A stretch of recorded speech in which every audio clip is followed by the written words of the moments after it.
team, is it cool? Can I have your permission for Atomu and I to just be us? Is that cool? Absolutely. Yeah. Love it. And you guys cool, just be you? Yeah. Right. Okay with a little bit of bad language? If it sort of slips out a little bit, do our best to filter it. Anyone going to get offended? Who's going to be that one person who puts their hand up? Anyone? The New No? South Wales one. What is it? The New South Wales one. One New South Wales guy. Cool. Permission to stretch your minds a little bit. So part of this seminar is about the world of psychology as it relates to golf and mental performance. So it's cool to sort of challenge a few beliefs, push a few boundaries and things like that. Is that all right with you guys? Absolutely. Unreal. Love it. So put your hand up if you're consistent on the golf course. Unreal. It's consistently bad. Yeah, well, at least you'll be consistent. Who is inconsistent on the golf course? Yeah, cool. Let's put two hands up there. Who knows the key to consistency? What's the key to consistency? Hitting the same shot when you stand over the golf ball. And And that's look at it. a pro, they'll just play the same shot every time. Yeah, a highly intelligent answer. Try and sit close to this fella because he's all over it. He's got the idea. Yeah, well, the key to consistency is consistency, believe it or not. So we can't change what we first don't acknowledge. And Liz alluded to it just before. I mean, the fact that you guys are here tonight does show us that there's a real desire to change. So the desire to change or enhance your golf or be more consistent with your golf is greater than the desire to remain the same. Otherwise you wouldn't be here. So that is a real win. So it means you're here to learn, you're here to switch on, you're here to take some of the knowledge, and as Liz said, really go for it. Like, no such thing as a silly question. Just get in there, get what you can from tonight. Like, to have the likes of Atomu and have that insight and that wisdom and those and fundamentals around the psychological part of golf. Like, you guys have got a really, really awesome opportunity tonight. And that's the thing with golf, or my understanding of golf. When we have sports like State of Origin, Rugby League, it's like at this end of the spectrum of sport. It's over here. Boys. It's very polarized. Over here, you've got golf at the other end. Now, here's where I'm going with this. If you think about the golf swing and 18 holes of golf, if we totaled up all the time under tension, the dynamic nature of the swing, what would a cumulative total of time be on 18 holes? Yeah, 2.5 minutes. 2.5 minutes. So you got 2.5 minutes of actual dynamic time under tension of movement. And then you got the State of Origin tonight where they're thinking every 2.5 seconds about tackling, passing the ball, set moves. But where it is different and where the challenges lie in golf is you have a lot of time in your head. So much time in your head. Walking around, keeping yourself company, talking to yourself, that internal dialogue. So those that understand this top 3 inches plays a huge part in the world of golf. So think about that when you're thinking about your questions and stuff later on. A quick overview of tonight so you know what's coming. We're going to share some basic fundamental psychological principles to help you obtain a greater consistency than what you have today. Like, my aim is to give you as much value as I can from my world so you can literally grab it, you leave here and you're not the same. You will find a greater level of consistency. That's my intention and purpose for tonight. So we're going to share some basic principles and fundamentals that if you grab those, you will enhance your golf, you'll support the consistency in your golf, and then we're going to open up to a bit more of a sort of Q&A type panel where you can actually ask some questions that are specific to yourself and your golf. Tom? Love it. And yeah, and on that point, super excited because I think the level of golf in here is very similar as a broad spectrum, you know, somewhere between that 10 handicap out to about the mid-20s there, so we're all within about 18 shots when it comes to, you know, the level of game of golf. So it is the mass part of this game. I think we've mentioned before, if you're breaking 100, you're in the top 50% of golfers in the world. Breaking 90, you're now in the top 25% of golfers in the world there. So yeah, when you're in it, it doesn't feel like you're that good, but when you zoom out, you definitely are. And yeah, super excited to see what the questions are going to be fired out at the Q&A after yeah, you discover how the brain works and how it should be working together. Love it. Sweet. Cool. What's this thing? Ah, awesome. This is an orange. Now I've got a question, and I need some really highly intelligent answers for this. This orange here, if we were to apply pressure to this orange, like if I was to really squeeze this orange, what would I get out of it? What's on the inside of this orange? If I squeeze it really hard and I applied pressure? Juice. Apple juice? Orange juice. Pineapple juice? Orange. Orange juice. That's right, correct. Orange juice. So if I apply pressure and I squeeze this orange really hard, what comes out of the inside is orange juice. Is everybody happy with that? Chuck your hand up real high if you're happy with that. Orange juice? Cool, thank you, cool. Orange juice. So the orange is like a metaphoric representation for your mind. So whatever is going on in the inside, when pressure is applied, it's going to come out. So think about your mistakes on the golf course. Think about when mistakes start to compound. Who makes 2 or 3 serious mistakes and is able to turn it around, sort it back out, cut it away, and then continue on and play great golf? Sometimes? Yeah. Because here's a real basic psychological principle. This is the fundamentals of cognitive behavioral therapy. It's so simple. So we literally are what we think. And what we think, like we have to have something pass through our mind. We have to think something first, right?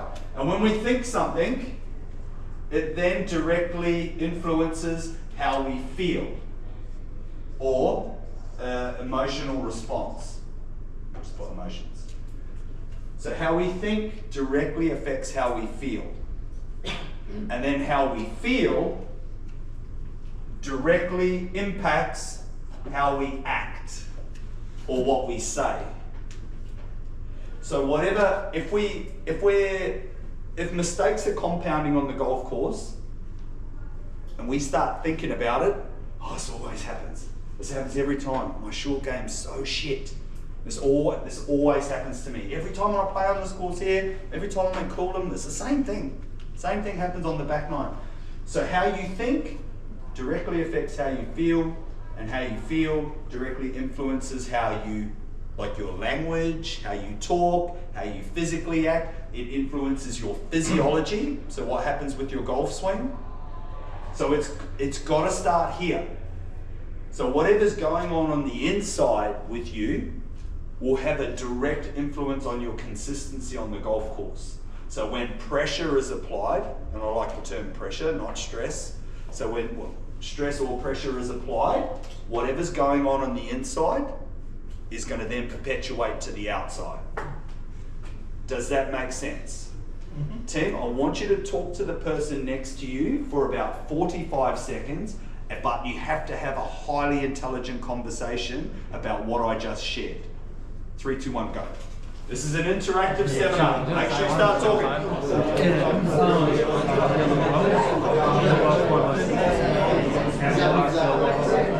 When you try even though take what you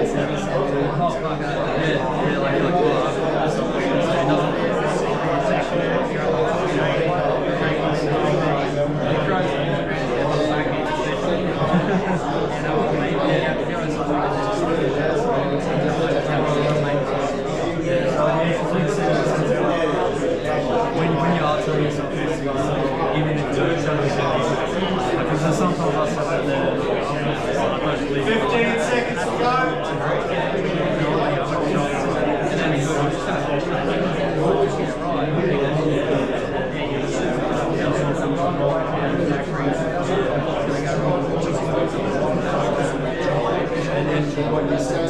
Sometimes you have to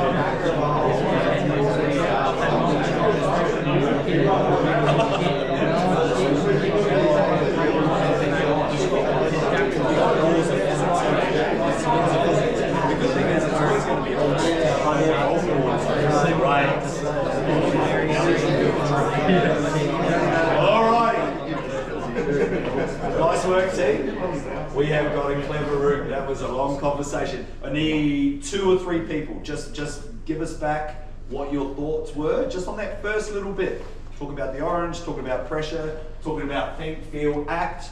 Like I said, this is the fundamentals of cognitive behavioural therapy. One of the big things is if you think where the shot has to go before you hit the shot, you've got more chance of hitting the shot there than if you think you're going to do something wrong. Beautiful. Love Heck it. is that? That's really good. The other issue too is it can be often the last negative thought that you have. So you step up to the tee and you think, don't hit it in the water or don't hit it out of Yeah. bounds. And that's the last negative thought you have. And where does it go? In the water. Water or out of bounds. Yeah, yeah, correct. I love that. It's like telling people, do not think about a big yellow lemon. Don't think about it. Don't do it. Don't even think. No, don't think about it. Bright yellow lemon. Big yellow lemon. What do? We think about the lemon. It's like you tell your kids, don't go up there. You're going to fall off that tree. Don't. You'll slip off that tree. You know, 9 times out of 10, little Johnny's coming out of the tree. One more. What does this mean? How did you pick up what I was putting down? That's a better way of saying it. We were discussing the lack of confidence in your overconfidence in knowing what you're going to do. So you step up going, I'm going to nail this shot, this is where it's going, Yeah. and then you let your other thought pattern slip in and kill you on that one. Yeah. So it does that, you overthink your shot there and off she goes, wrong way. Yeah, cool. Yep. And here's the challenging thing, friends. Who knows how many thoughts we have a day? That's enough for me. Anybody want to have a punt? Millions. What was it? Millions. Millions, yeah. Because I think some people have millions here, they're overthinking. Rough guesstimate, anyone? 1,500. 1,500. Cool, 1,500. We have 67 to 82,000 thoughts a day. And, which equates to about a thought every 3 seconds. Whether you're meditating under a gum tree or whether you're at work, those thoughts are coming in, thick and fierce. And here's where it gets really interesting, is that 97% of what you thought about today is the same thoughts you thought about yesterday. We have a whole set of unconscious programming happening.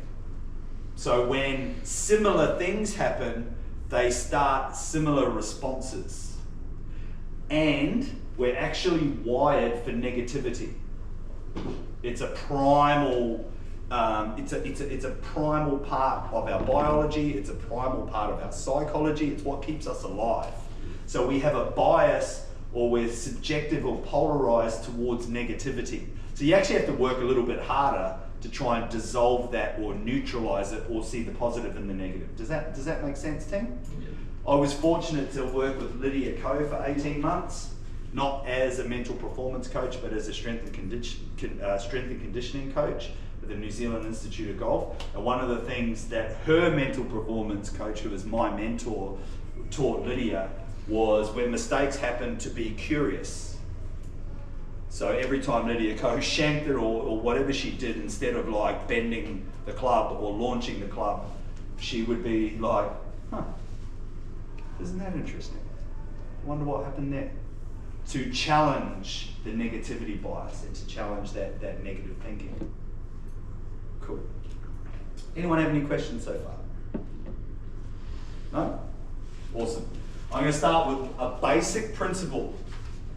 And this one, if you grab the ball and run with this, there's many layers to this, and depending on where we're going and conversations and questions and things like that, we can take it deeper, but I'll give you the absolute basics. Does anybody know what the locus of control means, or the loci of control? The one's a plural of the first. One's a plural of the first? Yeah, good answer. I tell you, hang around this guy, get close to him, watch him. Anybody else? So basically, in a nutshell, it means control the controllables. Know what you can control and know what you can't control. So if I'm just going to put can here, and I'll put can't over here. Now, I didn't call anybody any names, I said can't. Can, I thought that was funny. Two people laugh, nice. So what can I control? Someone? Me. Sorry? You can control yourself. Oh, thank you. Yes. Oh. What was Yes, you can control yourself. This is really good. Somebody else. What else can you control? And if we were to break yourself down, so that's you're correct. So I could control myself. There are 3 key areas that you can control within yourself. What would they be? So if I thoughts. Yes. Yep. Emotions. Yep. Actions. Thank you. Yep. Actions. Actions is a nice clear one. So whether we like it or not, whether we like to blame some other people for some of the things that we do, this is on us. But this can be influenced. Remember, what comes first? What you see, your sight. Yep, sight. And then what happens? That's actually correct. So using our senses, we filter the world. It's called our internal representation or sensory acuity. We're using our senses, then we think something. So what's a filter? How we interpret things? What is it? How we interpret things? How we interpret things. Cool. And what's another word for that? That's correct. What's another word for that? Visualization. Visualization. Yep, that's one of the senses. So we're on the right track. We're not wrong. We're on the right track. I'm just looking for 3 key words. So interpretation, hence the saying, art is in the eye of the beholder. We can all look in this room right now, and I tell you right now, we've all got a different reality. Your perception. Thank you, sir. How we perceive things, so our perception. So perception and actions are 2 things that are in our control. What else? One more. Is it responses? Responses, yep, responses, react, decisions, which is essentially our thinking. So decisions, perceptions, and actions. These are in our control. These are in our locus of control. So some people are really good with this. Some people know what's in their control. Some people are not so much. Some people think they're good with this, but in reality they are not. Some people understand the psychological laws of cause and effect, and some people do not. Some people live their life at cause, so people that make decisions for their life, they're decision makers. They're like, I want this in my life. I take responsibility for my life and my situation in my life. They are at cause. And then there are people that are in effect. This always happens to me. Always. Every time I go for a job interview, I get pushed back. You know, these people. And they are at effect. Life is pushing these people around. We want to be very clear on what we can control and what we can't control, and then we start to cause an effect. Is there anything else we can control? The fact that the ball's not moving. The fact the ball's not moving yet. The golf ball's good. The golf ball never lies. The laws of physics apply to golf balls. It will never lie to you, that's for sure. Before you hit it, Yeah. Anything else, team? So like preparation, so prepare yourself for whatever circumstance you're in. Love that. And we're going to get onto that stuff soon. So that sort of falls into your actions, what you decide, the decisions you make. Yes, to be prepared, to prepare pre-golf, to be prepared during golf, afterwards. They're all decisions that you can make. What can we not control? Weather. What is it? Yes. Is that golf? Golf partner. Golf partner, yeah. Weather, golf partner, correct. What else? Luck. Others. Others, yeah, 100%. As much as we'd like to, we can't control others. Luck. Luck, yes. Luck is for the unprepared. It's like, Someone said emotions before, but I feel like sometimes you can't control your emotions. Yeah. You are correct. There's a few things that have to happen before it. You can make it mean something different. Yeah. That's a little bit more advanced, but you're correct. Emotions are unconscious. Yeah. So what that means, without getting into too much psychobabble, it means like you can't laugh on demand. You know that real roaring belly laugh where you lose your shit? You can't just do that like that. It's like, I can't ask this gentleman to just cry on the spot. You can't do that. Unless you're a Hollywood actor or a psycho, you can't cry on demand. Now, I've had a doctor, a French doctor, challenge me on that, and she said that she could. This is in a big seminar, there's like 100 people. And she said, I can cry when I want. That's my French accent. I said, okay, cool. I thought, I've never seen this before, because I know emotions are unconscious. So I'm like, this is going to be good. She stood up. Have a guess what she did? Anybody? Laugh. No. She literally went like this. Closed her eyes. You can't do that. Because she was trying to go into her unconscious, into her mind, and find something to upset her. So emotions are unconscious. I apologise, I go off on a tangent, but I want to make sure that we're good. Two more things we can't control. Can't control the result. Can't control the result. Love that. We can influence probability, but yeah, we definitely can't control the result. The cause. Awesome. So if we know what we can control, that's like one little step towards increasing the probability of a better rate of consistency. And so knowing this now, what you can control, what you can't control, how can that relate to consistency on the golf course? And I'm not talking about a complete change from inconsistent to incredibly consistent. I'm just teasing out how would this principle alone, how does that increase the probability of you being more consistent on the golf course as opposed to the infinite amount of possibilities that can happen on the golf course? Too many players are influenced by what their partners do, and sometimes they'll try and hit a certain shot, and then the player will think, oh, that's what I've got to hit, and that's totally the wrong way to go. Yep. What do you think? Yeah, 100%. It's the emotion that behind the golf shot. You know, we've sucked into their game rather than the logical thinking behind it. And I know that if I swing easy, that I'll just keep hitting fairways. But because my playing partner just hit it 200 meters, I've got to muscle up on this thing and compete. At the end of the day. Yeah, 100%. And I love that the outcome one too. It's just we can't control the outcome. We've got this fantasy in our mind that if we hit this golf shot perfectly, it's going to end up there. It's like, how do you know? Like, even when it hits the ground, you've got no control. Once the thing hits the ground, it could go sideways into the bush, and we're done. So yeah, finding out a way to control the emotions would be massive, because then we can go back to the logical thinking, so we know how we play our best golf. Make sure that's at the front and centre. You want to use the things you can control. Yep. On a regular basis, on a consistent basis. The things you can control, be consistent, be regular, and do the same things over and over again with each shot. Yep. And your last one there, the That's course. very good. Yes. Right? So if you aim for a part of the course where you know there's trouble, 9 times out of 10 you're going to find it. So aim where there's no trouble. Yep. It's you watch people hit over water all the time, and they've got a fade, and the water's on the right, and you're going, what are you thinking?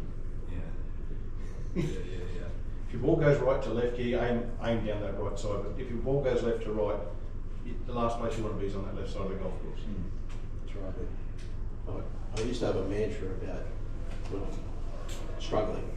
I'm hitting good shots in the bad places, which is no, it's a bad shot. Yeah.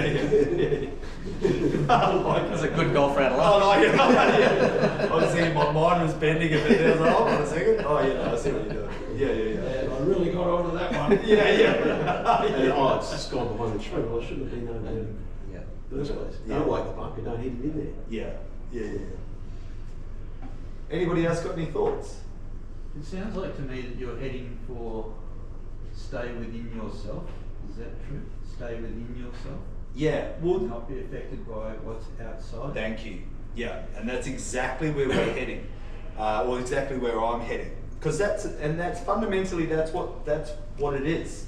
When we understand what's ours, that this is ours to control, We take responsibility for it. And responsibility, by definition, is one's ability to respond to situations. When we take ownership for everything on the golf course. Because I work with a lot of golfers now, and most of the stuff I work on has nothing to do with golf. It's all the things that are not golf that affect the golf, if that makes sense. So some of the first basic steps are learning, because this stuff's all nice and fluffy, and we can take some notes, and it's great, and you might get it, like you may get it. But that's a conversation around the difference between knowing and understanding. But we can know things. Now you guys know what's in your control. But understanding something truly at a deep neurological level means it's it's the application, it's the doing. So how do we actually control the controllables? Because I'm telling you right now, it doesn't matter what sport you're involved in, if you take complete responsibility for your part in that sport or ownership, you will find consistency. It will be there for you. So this is a great resource and tool. Once you understand it and you can actually put it into application and do it, you're going to see some changes on the golf course. Golf is one of the few sports where you hear a commentator say, hit 85% of what you can do. You listen to a football game and they're going to say, play to 110%. So 85% is a lot easier for most of us than 110%.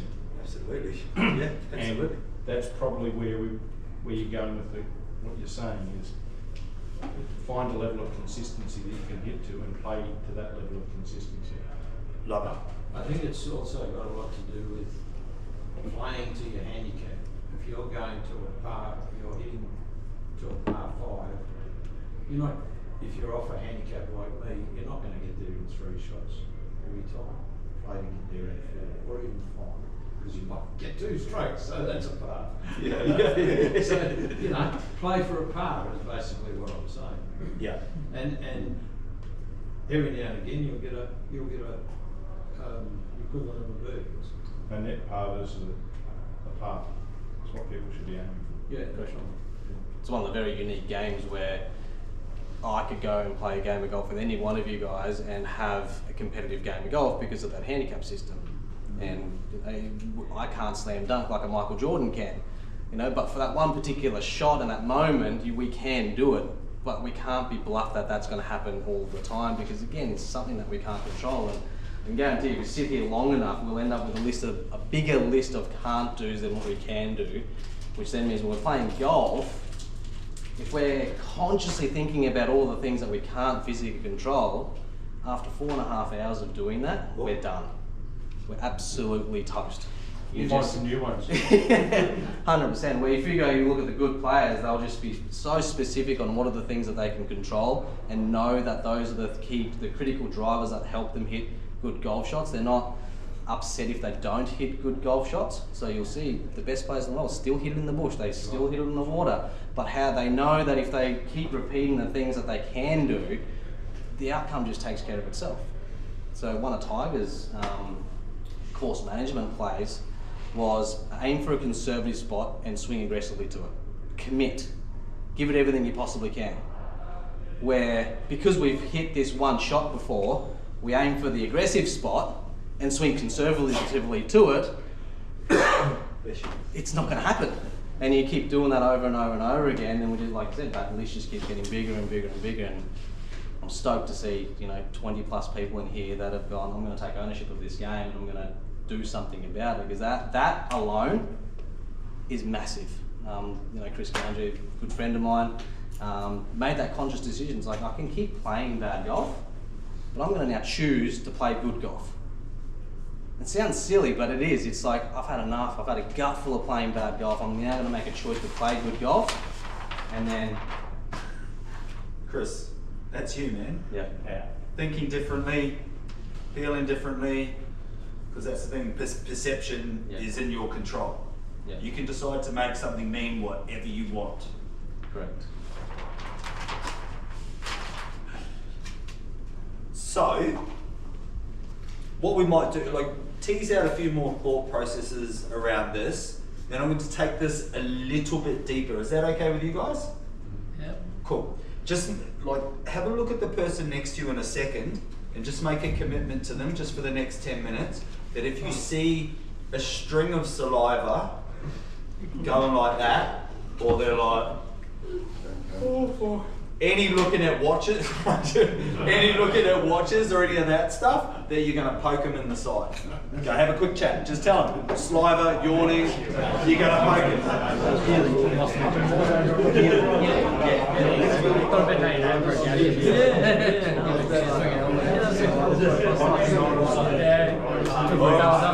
Cool. So we made a commitment. We'll keep moving. Sometimes, like some of the things that you can control, and I'm just very mindful to not just throw answers and solutions out. I want to really tease them out with you guys. So pre-golf, that few days leading up to a tournament, or when you're going out for a round of golf, what are some of the things that you can control? Preparation. What is it? Sorry. Sleep. Yeah. Alcohol. This is really alcohol. How many people shit the bed? Not literally, but before a tournament because they've been tipping a few in with their friends the night before, and they go out to play golf and they feel a bit rough. Never. Yeah. No one in this room. Yeah. Sleep's a good one. Get a good night's sleep. Exercise. Exercise. Yeah. Know where you're playing. Know where you're playing. Know how you're getting there. Know how you're getting home. Get there on time. Get there on time. Like these things are so simple. There's something I've witnessed in my career. I've been working with other human beings in an athletic context for 20 years. Before that, I was in the military for a significant amount of time, 7.5 years. And there are two things that I have observed, and that is the people that are really good at what they do, they don't get bored with the basics. You look at any professional quality golfer out there, they don't get bored with the basics. Any athlete, you can go back through history, they don't get bored with the basics. They're out doing the drills and skills, hence the same drills and skills pay the bills, sets of reps get the checks, something like that anyway. So they don't get bored with the basics. And the basics are, get some sleep. Don't tip in 655 schooners the night before a tournament. I mean, up to you. Unless you John Bailey Johnson. Yeah, that's right. So what are some other things? Because these are really good. They're simple, they're basics, but do them well. How are we getting to the tournament? How are we getting back? We're getting there on time. Sorry, Steve, what were you? In the military, for example, your basic skills will save your life. Correct. So Yeah, there's a reason why particular teams in the military just repeat drills all day long, so in the probability or the possibility that something happens, it's a default setting, it's a baseline, don't have to think about it, it's just bang, done. This happens, bang. Not in the New Zealand military, but probably in the Australian for sure. What else? What else have we got? the equipment. Love that. Worked with a golfer just recently, I won't mention his name, but went to a tournament and just, again, forgot the basics, forgot, jacket, covers for his clubs, umbrella, and it pissed down with rain. No gloves, no nothing. Just such a basic little thing. Equipment, lay it all out, get it all set up. A couple of days before, be good to go, got everything there. What else? Warm up. Warm up, yeah. Get there half hour or so before your tee time, just have a chip and a puck and swing them. Yeah, so good. Couple more, and then we'll go to a Tommy. We'll go to the expert and see what he thinks. Develop a pre-shot routine. Yes, I was looking for that. That's what I was about to say. Oh, you can copy the name. Copying neighbours is cool too. You can do that. I was going to say that too, actually. Yeah. Ride the coattails. Yeah, absolutely. But that's a really good one. Pre-shot routine. Have that. You're creating neural pathways that your body recognises. Keep doing it. 10,000 repetitions will create a pathway, a neurological response in your nervous system. 10,000 times. Just Same check out a move. golf shop. Sorry? Shitload. It is a shitload of golf shots. Yeah, you think about if there's any people in here with weightlifting experience. When people in the gym, they do a deadlift, which is basically just picking up a heavy barbell off the ground, something you know what I'm talking about. You don't go up to that barbell changing where you put your feet every time, or where your hands every time, or what you do with your back. Same. So your body recognizes what it is you're trying to do. It becomes a default setting and a baseline and an unconscious process that you do not think about. So explain Aaron Badley putting. Tommy? Yeah. What part of it? He barely even looks at the ball, he just walks up and hits it like Yeah. a thing. That's called 100%. look and react. Exactly right. It's just an unconscious thing, and we play our best golf when we're doing it unconsciously rather than consciously. And that's where, you know, what is it, 98% of the time? Oh, is it? Yeah. So yeah, 98% of your mind's makeup is unconscious. Yeah. Sorry, 95 to 97%. Yeah. I'll just let that simmer for a second. The rest is conscious. So you are consciously making a decision with your waking, working, analytical mind. That's not a lot of bandwidth. 3 to 5%. Yeah. Don't waste it. That's it. Well, it's true. Like, you know, I think I read a documentary with Obama. Like, he knows what he's got to wear. It's the same. He's got 10 of the same suits. Like, imagine wasting your conscious effort to go, what am I going to wear today? When it's already there. Just rock up, you put it on, and you just go and do your thing. It's like we have such a small window when we've got that conscious thought pattern. So don't waste it on things that we can't control. That's definitely a first. Yeah. Control what you can. Yeah. Yeah, 100%. and that's, to be honest, that's the big takeaway I'm doing my best to get across with you guys. And you can see as we're teasing it out, there's such good insights about what you can actually control, because there is so much that you cannot. We are at the mercy of so many moving parts, especially in a round of golf. Chris? Just to add on that, for me it's decision making. So especially on golf day morning, I'm trying to limit the decisions that I have to make throughout the day. So what am I having for lunch? What am I having for dinner? What clothes do I have to do? I literally lay them all out the night before. And then when you hit the road, you don't have to make those decisions. So my brain doesn't feel like I've done like 100 decisions before I even hit the golf course. Love that. So good. The other thing too is I think don't sweat the small stuff. Yeah. Yeah. There's an infinite amount of resources and tools out there to sort of, I suppose the word I'd use is empower you when you're doing these things. A big part of like what Chris was saying there is state management, knowing how to manage your state on a golf course, because that's something you can control. So, you know, who plays good golf when they're calm? Yeah. Who plays good golf when you're angry and frustrated? Guys good with that? What's that? Some good drives. Yeah, I was going to say, you might get a few good drives for sure. Angry. That's going to be very short-lived. Anger is a byproduct of unfulfilled expectations. So explain why, Mhm. after you hit that first ball that goes out of bounds, the second one invariably is a bloody better shot. Yeah. Oh. I told me. What did you There's a lot of factors behind that. Yeah. I mean, more often than not, it's almost like not giving a shit kind of attitude. Like you just go on further. Yeah, when the bad's done, just go out and play, and you guys Can only get better from here, Exactly surely. right. Would it exactly be safe right. to say that your anger's gotten rid of all your thought processing and let you subconsciously hit the ball Correct. like you know how to? Exactly right. Possibly. And you just put more power into it and it goes way further than you want it. Yeah, I think that Tom is right.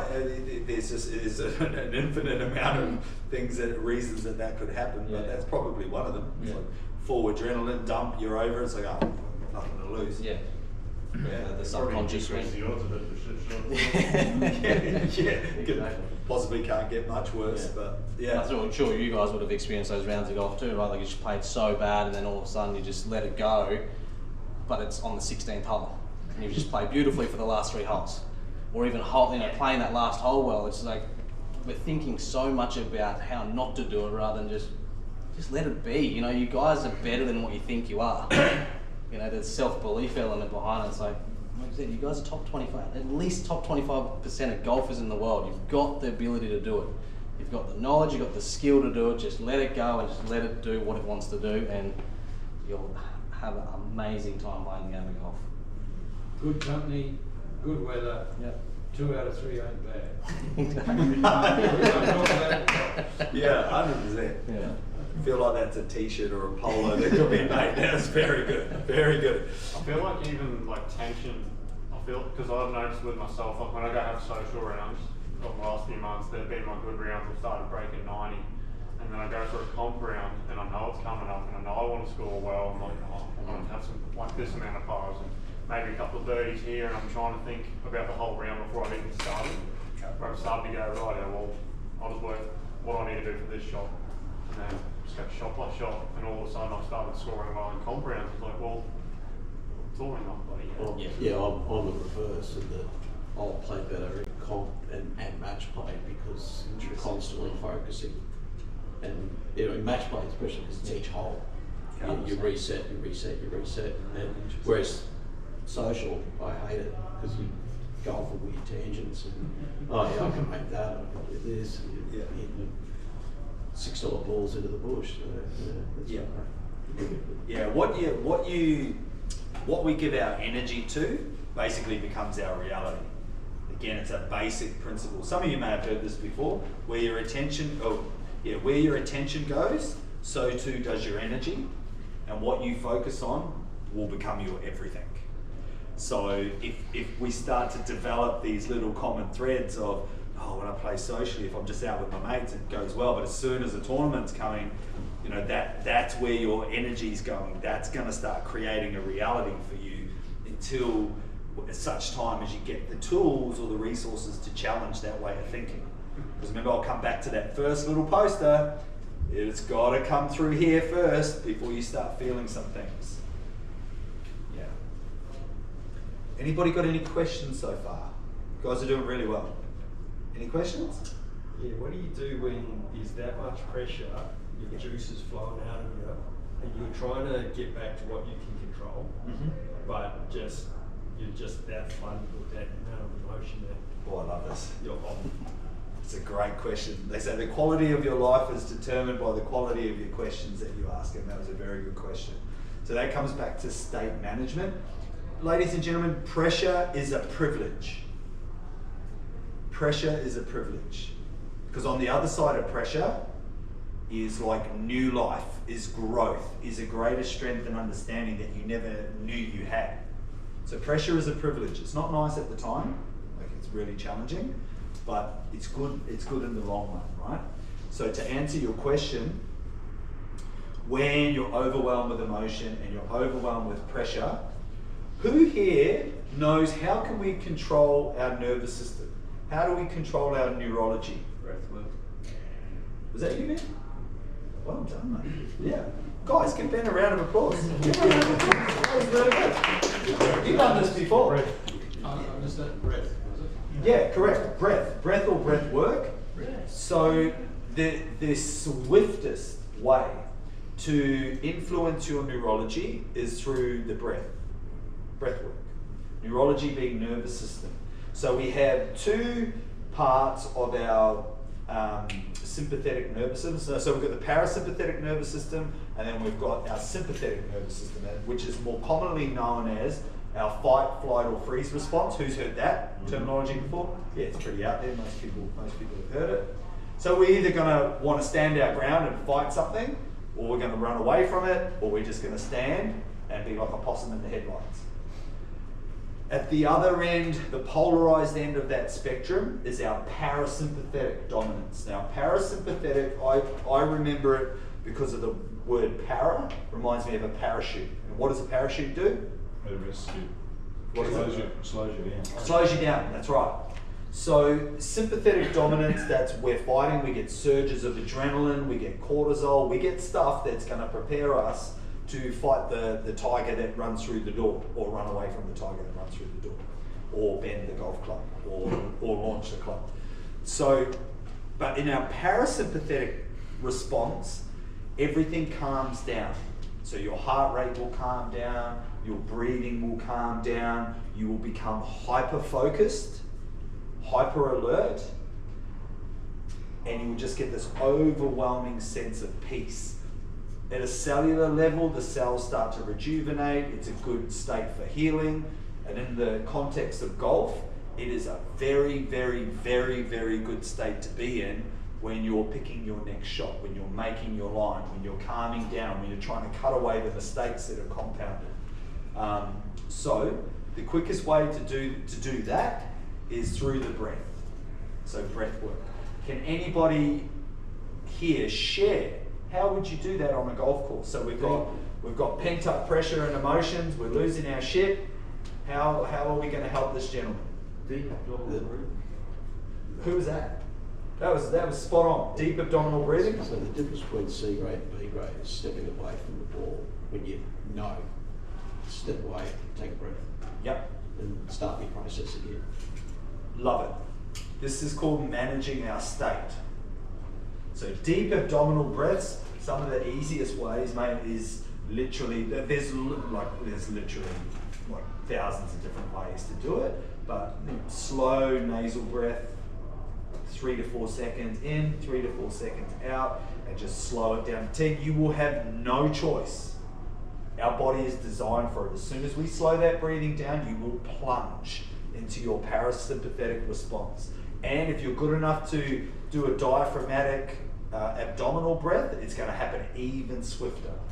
But the thing you mentioned, the breathing in is not the big thing, it's the breathing out. The slow breath out is more important than the slow breath in.